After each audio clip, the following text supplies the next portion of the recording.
बिस्मिल्लाहिर्रहमानिर्रहीम। अस्सलाम वालेकुम dear students.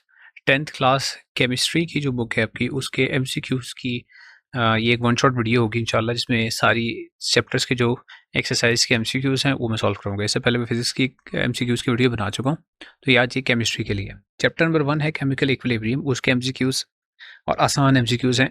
Which is true about equilibrium state. जब एक केमिकल रिएक्शन इक्विलिब्रियम पे पहुँचता है तो जो फॉरवर्ड रिएक्शन है वो उसी रेट से चलता है जिस रेट से बैकवर्ड रिएक्शन मूव कर रहा होता है। रिएक्शन फॉरवर्ड या रिवर्स कभी भी स्टॉप नहीं होता। तो both forward and reverse reactions they continue at the same rate. ये इसका ऑप्शन नंबर डी होगा। When a mixture of H2 and I2 is sealed in a flask at temperature, equilibrium is established which substance or substances will be present equilibrium. Equilibrium जब attain हो जाता है तो उस वक्त रिएक्टेंट्स और products के तमाम एलिमेंट्स, तमाम सब्सटेंसेस जो है वो मौजूद होते हैं। तो इसका मतलब है H2 भी होगा, I2 भी और HI भी होगा। टी इक्विलिब्रियम के ऊपर तमाम के तमाम मौजूद होते हैं substances. Next is what are the units for. इसको शॉर्टकट में देख लें, आपने मोल्स काउंट करने हैं लेफ्ट और राइट साइड पे। तो लेफ्ट साइड पे देखिए इसके साथ कुछ नहीं लिखा तो 1 है, इसके साथ भी 1 है। तो लेफ्ट साइड पे टोटल नंबर ऑफ मोल्स 2 हैं, total number of moles N2 और O2 के। और राइट साइड पे टोटल मोल्स है 2। तो अगर दोनों साइड में मोल्स बराबर होंगे तो कोई यूनिट नहीं आएगा, नो यूनिट आएगा। उसके बाद नेक्स्ट भी इसी से रिलेटेड है, which the following reaction will not have any units of KC. तो जहां पर ये लेफ्ट और राइट साइड के मोल्स कंप्लीट है वो ऑप्शन नंबर ए में आपको क्लियरली नजर आ रहे हैं। बी पे देख लें, लेफ्ट साइड पे 2 हैं, नहीं बल्कि इसमें भी है, sorry I did not read all of this. A भी ट्रू है, बी भी ट्रू है, सी भी, तो ऑल ऑफ दिस वाला ठीक होगा, ऑल ऑफ दिस। उसके बाद नेक्स्ट है number 5, concentration of reactants products at equilibrium remains unchanged if. अगर कॉन्सेंट्रेशन को वही रखना है तो आपको किसी भी कंडीशन को, इनमें से कोई भी कंडीशन हो वो चेंज नहीं होनी चाहिए। मतलब कंसंट्रेशन भी नहीं होनी चाहिए, टेम्परेचर, प्रेशर, वॉल्यूम ये सेम रहने चाहिए। तो ऑल ऑफ द अबव, ये जब तक ये नहीं होगा तब तक रिएक्टेंट्स और प्रोडक्ट्स की जो कॉन्सेंट्रेशन है वो इक्विलिब्रियम पे नहीं रहेगी। किसी एक को भी फैक्टर को चेंज करेंगे तो ज़रा इक्विलिब्रियम शिफ्ट हो जाएगा टूवर्ड्स द रिएक्टेंट्स या products. Which of the following does not happen when a system is at equilibrium state. तो forward and reverse reaction stop, ये कभी भी नहीं होता, ठीक है। Concentration not changing, reaction continue to occur in both direction, तो स्टॉप नहीं होता कभी भी। दोनों फॉरवर्ड और रिवर्स रिएक्शन जो है वो एक ही रेट से होने लग जाते हैं। Next number 7, for which reaction KC has units of mole per decimetre cube. तो केसी के यूनिट्स निकालने के लिए आपने न्यूमरेटर में रखना है प्रोडक्ट को और डिनोमिनेटर में रखना है रिएक्टेंट्स को।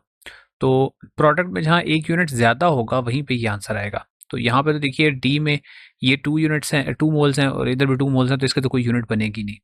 यहाँ पर देखिए अगर सी को, तो 2 यूनिट्स हैं प्रोडक्ट के और 1 यूनिट है रिएक्टेंट्स का। तो यहाँ पे अगर मैं लिखूँ तो PCl3 का मोल पर डेसीमीटर क्यूब होगा और इसी तरह Cl2 के भी मोल पर डेसीमीटर क्यूब होंगे। मोल पर डेसीमीटर क्यूब 2 दफ़ा हो गया और उसको डिवाइड करेंगे रिएक्टेंट में, चूंकि PCl5 है सिर्फ, तो मोल पर डेसीमीटर क्यूब उसका, तो ये मोल पर डेसीमीटर क्यूब जो है वो डिनोमिनेटर वाला किसी एक के साथ कैंसिल हो जाएगा। तो इसलिए केसी मोल पर डेसीमीटर क्यूब सिर्फ सी में आ सकता है।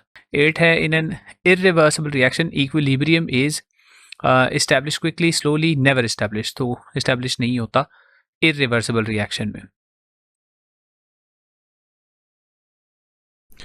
क्योंकि रिएक्शन जो है वो एक ही डायरेक्शन में जब प्रोसीड करता है तो तब इक्विलिब्रियम एस्टैब्लिश नहीं होता। एक्टिव मास क्या है? एक्टिव मास की डेफिनेशन है the mass of a substance in moles per decimetre cube in a dilute solution. ये होता है active mass. For a reversible reaction Kc is C² over AB which substance is product. तो product जो होता है वो numerator में होता है, पहले बता चुका हूँ। ये इसके MCQs कंप्लीट हो गए। नंबर 2 चैप्टर है उसके MCQs पे चलते हैं। Which of the following can not be classified as Arrhenius acid. Arrhenius acid अगर आपको याद हो वो सब्सटेंस है जो H+ प्रोड्यूस करता है जब वो एक सोल्यूशन के अंदर सब्सटेंस जो है वो डिसॉल्व होता है। तो HNO3 में H है, इसमें भी है, इसमें भी है, लेकिन CO2 में हाइड्रोजन आपको कहीं नज़र नहीं आ रहा, तो इसलिए ये आर्हीनियस एसिड नहीं होगा। नंबर 2 है NH3 can not be classified as a base by. तो कॉन्सेप्ट्स जो है वो तीनों आपके जहन में होने चाहिए।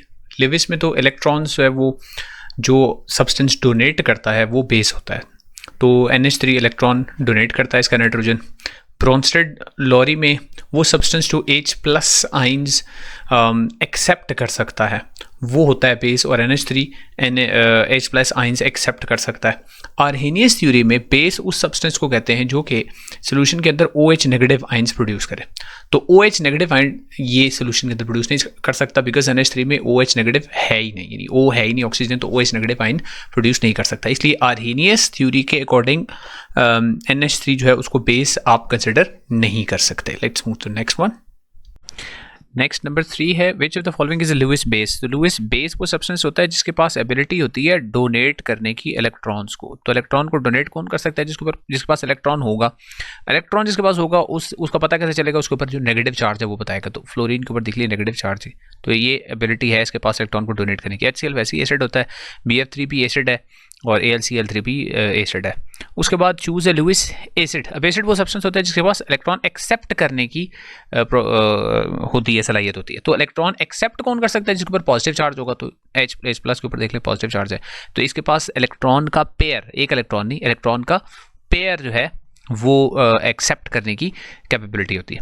Next number 5, a drain cleaner solution contains 1.0 10⁻⁸ molar OH negative concentration, this solution is acidic neutral basic. तो एक तो डायरेक्ट आप इसकी वैल्यू से देख के बता सकते हैं। दूसरा एक और तरीका होता है, इसमें से आप हमेशा H प्लस की कॉन्सेंट्रेशन निकाल लें। तो टोटल जो pH प्लस POH है 1×10⁻⁻14 होती है, तो ये है 1×10⁻⁸। तो इसमें से माइनस कर दें 1×10⁻⁸, तो आपको मिल जाएगी H प्लस की कॉन्सेंट्रेशन।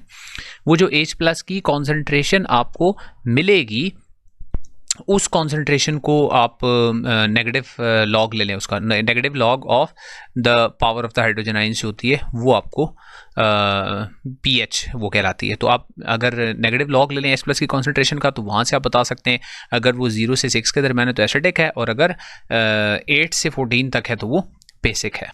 तो यहाँ देखिए, अगर मैं ये माइनस कर दूँ 1×10⁻⁴ में से 1×10⁻8, तो सब कुछ माइनस नहीं करना अपने पास, पावर्स को माइनस कर दें, 14 में से 8 निकाल दें तो ये आ जाएगा 10⁻⁻6। इसका मैं नेगेटिव लॉग ले लूँ तो ये पावर स्टार्ट में आ जाएगी, तो pH इसकी आपके पास pH जो है वो 6 आएगी इसकी। अगर आप नेगेटिव लॉग ऑफ 10⁻⁻6 करेंगे तो pH 6 जो होती है वो एसिडिक होती है, इसलिए इसको मैं एसिडिक लिखूंगा।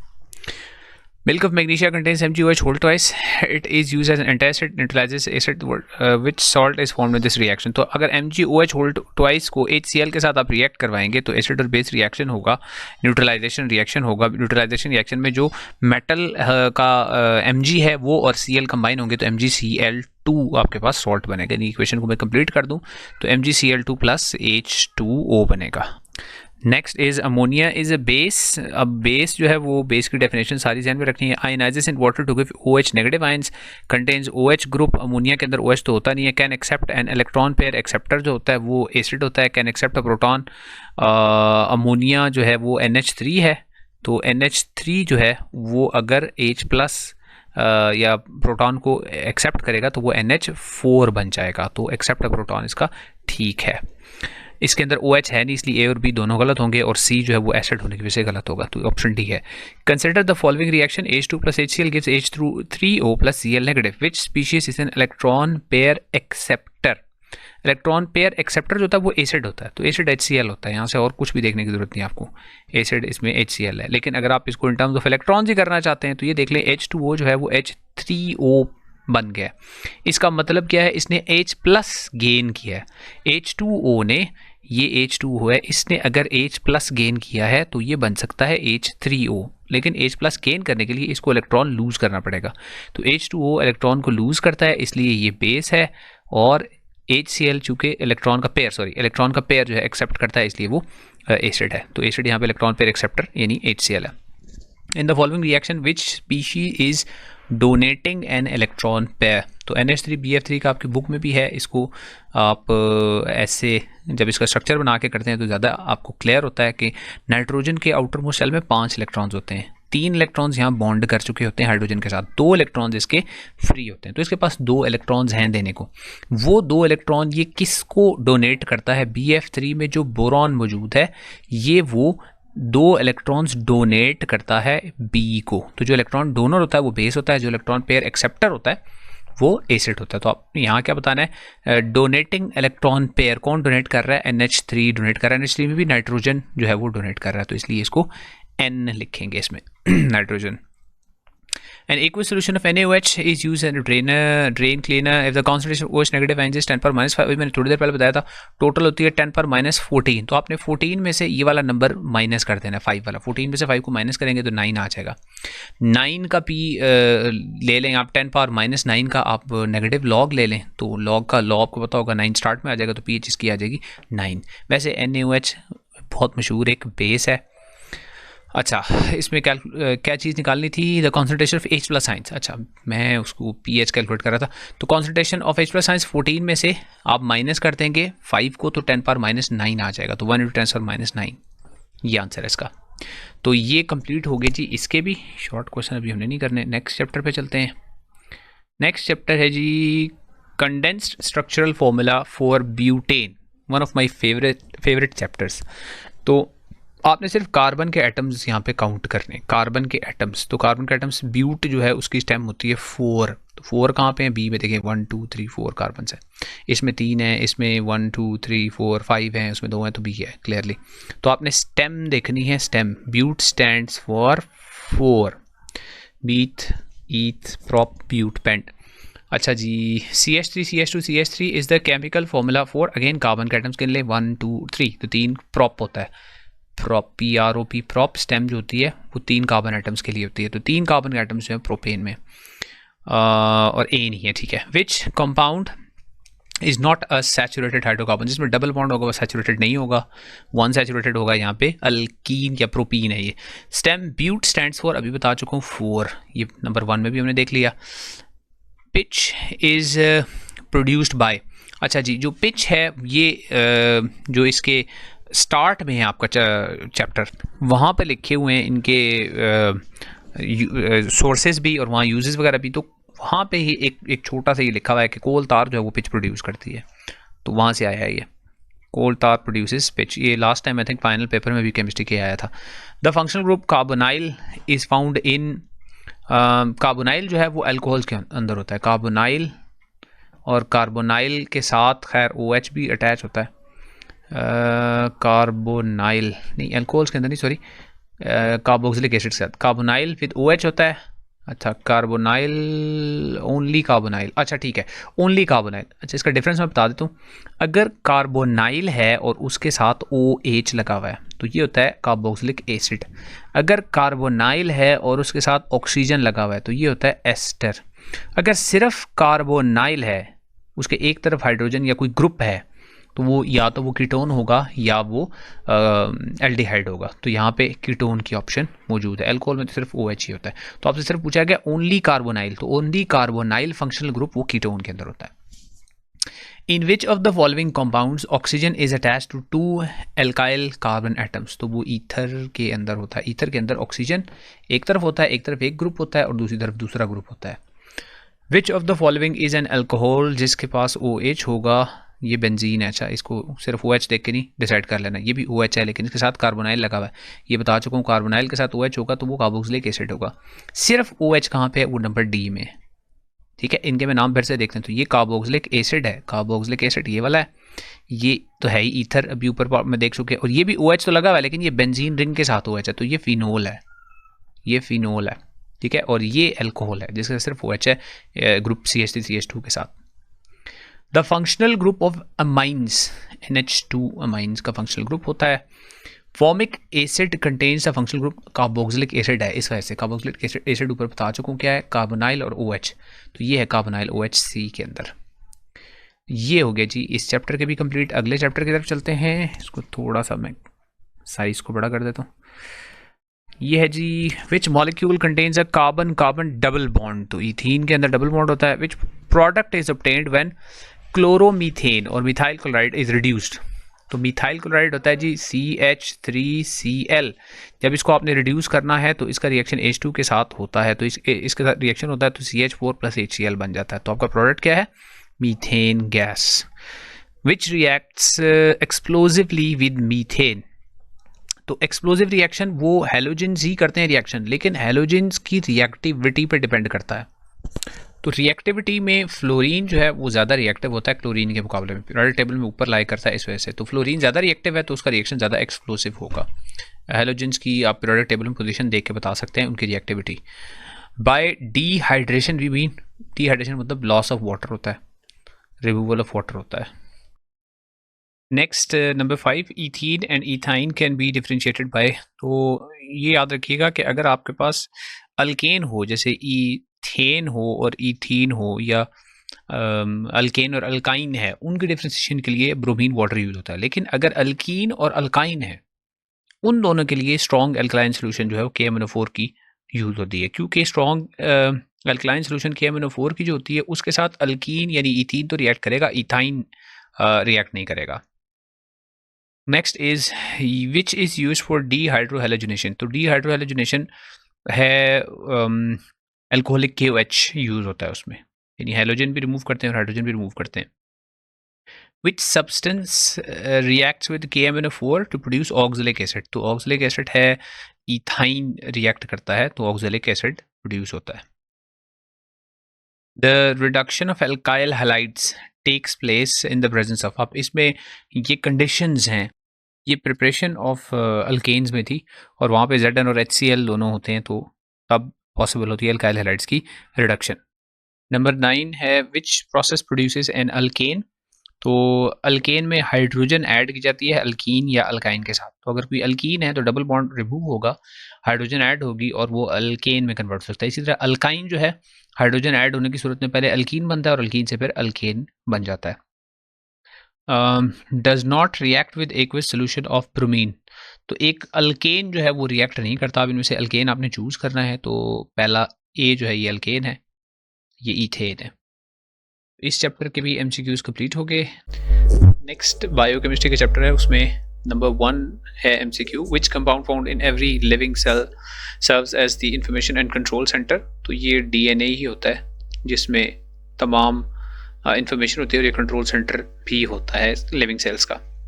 Plants convert glucose into, plants glucose को स्टार्च और वाटर में कन्वर्ट करते हैं। तो स्टार्च है, प्लांट्स ग्लूकोज को कन्वर्ट करें। ग्लूकोज इज ये आपकी बुक में 2 कंपाउंड्स हैं, उनकी फिगर्स बनी हुई है, साथ उनके ग्रुप लिखा हुआ है, ग्लूकोज और फ्रक्टोज है। ग्लूकोज है उसमें एल्डिहाइड ग्रुप है और फ्रक्टोज के अंदर कीटोन ग्रुप है। तो इसको एल्डोहेक्सोस भी बोलते हैं ग्लूकोज को। It's basically hexose because it has 6 carbon atoms.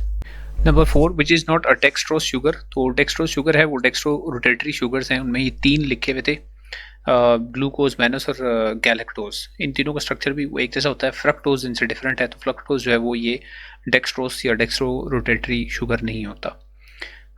Raffinose on hydrolysis forms, ये भी है जो सेल्फ असेसमेंट है आपकी, एक फर्स्ट या सेकंड है, उसमें बाकायदा ये इक्वेशन गिवन है कि उसमें 3 सिंपल शुगर्स ये फॉर्म करता है। विच is not a source of starch.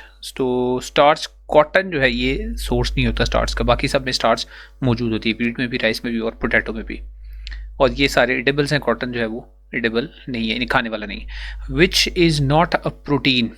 तो इनमें प्रोटीन जो है वो नहीं है, कोलेस्ट्रॉल प्रोटीन नहीं है, बाकी सब जो है वो स्ट्रक्चरली प्रोटीन्स ही हैं।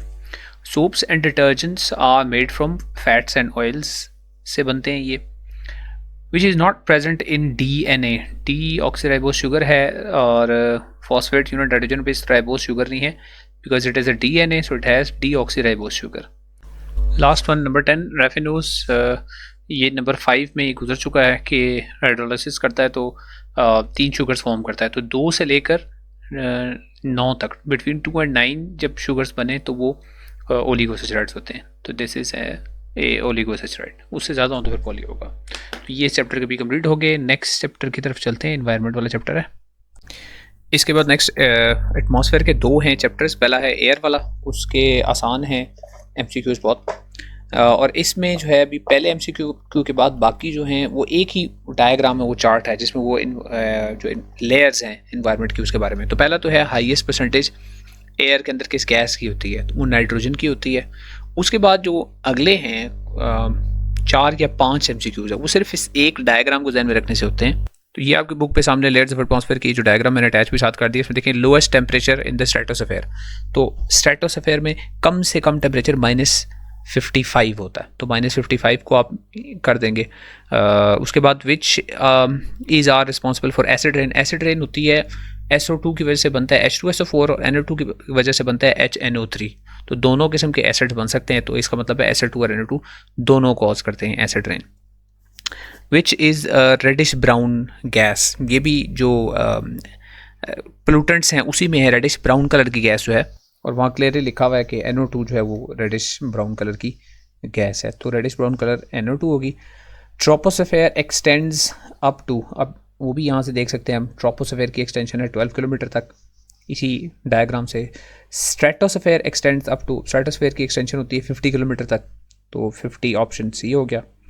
Ozone layer is found in, अब ये इस चार्ट में तो नहीं है, लेकिन जो ओजोन लेयर है वो स्ट्रेटोस्फेयर के अंदर ही होती है, तो स्ट्रेटोस्फेयर ऑप्शन नंबर डी हो गया। Most air pollution is caused by, ozone pollution नहीं कॉज करती, कार्बन मोनोऑक्साइड एसिड रेन भी नहीं करते, burning of fossil fuels that causes the most air pollution. Next है जी, which layer is closest to the earth, तो troposphere है closest to the earth, and then the outermost layer of the earth is thermosphere, सबसे बाहर वाली thermosphere. तो देखें ये 4-5 हैं जो सिर्फ इस एक डायग्राम से ही आप कर सकते हैं। उसके बाद नेक्स्ट चैप्टर है वाटर। वाटर में भी आसान हैं MCQs और पेपर में आने वाले हैं। Percentage of sodium chloride in sea water, तो सोडियम क्लोराइड जो है वो सी वाटर में 3.5% तकरीबन होती है। Density of water is maximum, ये जो एनॉमलस एक्सपेंशन है वाटर की, बाकी तमाम मटेरियल्स को जब आप हीट करते हैं ना, तो हीट करने से उनका वॉल्यूम इंक्रीज़ होता है, ठीक है, और जब उनको कूल करते हैं तो उनका वॉल्यूम डिक्रीज़ होता है। वाटर में ये एनॉमली है कि जब आप उसका टेम्परेचर डिक्रीज़ करते हैं तो उसका वॉल्यूम डिक्रीज़ होता रहता है up to 4 degree Celsius. 4 degree के बाद उसका वॉल्यूम वापस इंक्रीज़ होना शुरू हो जाता है, तो उसका लीस्ट जो वॉल्यूम होता है वो 4 डिग्री सेल्सियस के ऊपर होता है, और जहाँ लीस्ट वॉल्यूम होता है वहाँ मैक्सिमम डेंसिटी होती है, यानी 4 डिग्री सेल्सियस के ऊपर होती है। एनॉमलस एक्सपेंशन ऑफ वाटर है ये। Which salt does not cause the water to become hard, sodium chloride जो है ये हार्डनेस कॉज नहीं करता, बाकी टेम्परेरी और परमानेंट हार्डनेस जो है वो कॉज होती है कार्बोनेट्स, हाइड्रोजन कार्बोनेट्स सॉरी, और सल्फेट्स की वजह से। अच्छा, which salt causes temporary hardness in water, तो कार्बोनेट्स, हाइड्रोजन कार्बोनेट्स जो हैं वो दोनों किस्म के, कैल्शियम के भी मैग्नीशियम के भी, दोनों के हाइड्रोजन कार्बोनेट्स जो हैं वो कॉज कर सकते हैं टेम्परेरी हार्डनेस, और परमानेंट हार्डनेस होती है सल्फेट्स की वजह से, क्लोराइड सल्फेट्स की वजह से। Next is heating calcium hydrogen carbonate produces, calcium hydrogen carbonates है CaHCO3, तो CaHCO3 को जब आप हीट करते हैं तो आपके पास CO2 भी बनता है, हाँ H2O भी बनता है, और CaCO3 भी बनता है, कैल्शियम कार्बोनेट भी बनता है। ये टेम्परेरी हार्डनेस को रिमूव करने का तरीका है कि आप बाइकार्बोनेट को कार्बोनेट में चेंज करते हैं by heating it. Which of the following is not water borne disease, anaemia है ये, पानी ब्लड के अंदर जो है वो कमी की वजह से होती है एनीमिया, ये वाटर बोर्न डिजीज़ नहीं है। Which human activity results in contamination of water bodies, ये तमाम ही करते हैं, वैसे ही हुए हुए हैं, मार्क ठीक हुए हैं। Which is use to remove permanent hardness in water, तो परमानेंट हार्डनेस के लिए आपको वॉशिंग सोडा या आयन एक्सचेंज मेथड है वो इख्तियार करना पड़ता है, तो यहाँ पे चूँकि वॉशिंग सोडा है तो इसलिए वॉशिंग सोडा को ही हमने टिक कर दिया। लास्ट चैप्टर है मेटल्स एंड मेटलर्जी वाला। The naturally occurring metallic compounds are called as, तो नेचुरली अकरिंग जो कंपाउंड उनको मिनरल्स कहते हैं, मिनरल्स हैं। The separation of minerals from गेज is called concentration, which of the following methods is used for concentration, concentration के लिए flotation का प्रोसेस यूज होता है, फ्लोटेशन का प्रोसेस कॉन्सेंट्रेशन में है, ये स्टार्ट में ही है सेपरेशन ऑफ मिनरल्स में। विच of the following steps is not used in the extraction process of metals, roasting, smelting, flotation, flotation इससे पिछले में हो चुका है, तो यहाँ पर फ्लोटेशन जो है वो नहीं होता, ये लास्ट है प्रोसेस। पहला होता है रोस्टिंग, फिर होता है स्मेल्टिंग, फिर रिफाइनिंग, तो is not use in the extraction process, हाँ ठीक है, ये फ्लोटेशन एक्सट्रैक्शन प्रोसेस में इस्तेमाल नहीं होता, वहाँ पे जो प्रोसेस हैं वो है रोस्टिंग, स्मेल्टिंग और रिफाइनिंग है, तो वहाँ पे फ्लोटेशन नहीं है।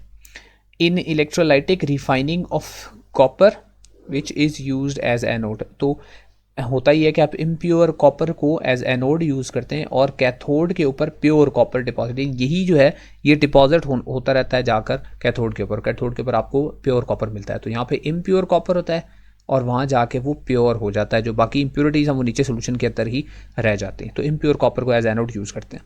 Which of the following is not a raw material for the manufacture of soda ash. तो सोडा ऐश की मैन्युफैक्चर में अमोनिया और उसके बाद ब्राइन होता है और लाइमस्टोन होता है। तो which one of the following is not a raw material. तो नॉट अ रॉ मटेरियल में होना चाहिए, फिर इसका मतलब है कार्बन मोनोऑक्साइड। जी बिल्कुल, कार्बन मोनोऑक्साइड नहीं होता। A mixture of Cu2s and FeS called mate is produced in one of the metallurgical operations in the extraction of copper. तो जब कॉपर की हम रोस्टिंग कर रहे होते हैं तो ये दोनों हमारे पास प्रोडक्ट्स आती हैं, Cu2s और FeS आती हैं दोनों। Next, chemical formula of slaked lime is calcium hydroxide होता है CaOH whole twice। Calcium hydroxide, slaked lime, CaOH whole twice, तीनों एक ही चीज़ है। Calcination is the process in which sodium hydrogen carbonate is heated to get sodium carbonate, which is not obtained in this process। Carbon monoxide produce नहीं होती है, अभी ऊपर हमने equation लिख ली है, वहाँ क्या क्या प्रोड्यूस, वो कैल्शियम का था, ये सोडियम का, लेकिन बहरहाल यही प्रोडक्ट्स होती हैं। Percentage of nitrogen in urea, percentage of nitrogen urea के अंदर 46.6 होती है यूरिया के अंदर। What happens when ammonium carbamate is distilled with steam. ये बेसिकली जो यूरिया है उसमें दो स्टेप है। पहले स्टेप में आप अमोनियम कार्बोमेट बनाते हैं और दूसरे स्टेप के अंदर जो है वो यूरिया प्रोड्यूस हो जाता है। तो यूरिया प्रोड्यूस हो जाता है इस स्टेप के अंदर, ऑप्शन नंबर सी। तो ये हो गए जी केमिस्ट्री के पूरी बुक के MCQs कंप्लीट हो गए हैं इस वीडियो में। इससे पहले मैं फिजिक्स के MCQs की भी एक वीडियो बना चुका हूँ, तो आपके सामने स्क्रीन पे वीडियो आ रही है, अगर आपने वो नहीं देखे तो इसको क्लिक करके आप वो वीडियो भी देख सकते हैं। और फिजिक्स के कॉन्सेप्चुअल क्वेश्चंस की भी वीडियो इससे पहले मैं बना चुका हूँ। अब इसके बाद इंशाल्लाह कोशिश करूँगा कि कुछ इंपॉर्टेंट क्वेश्चंस केमिस्ट्री और फिज़िक्स के और उनके कुछ सॉल्यूशंस भी आपको इंशाल्लाह अगली वीडियोस में आप जल्दी ही मिलेंगे इंशाल्लाह आपके पेपर से पहले। तो सी यू इन सब अदर वीडियो देन इंशाल्लाह।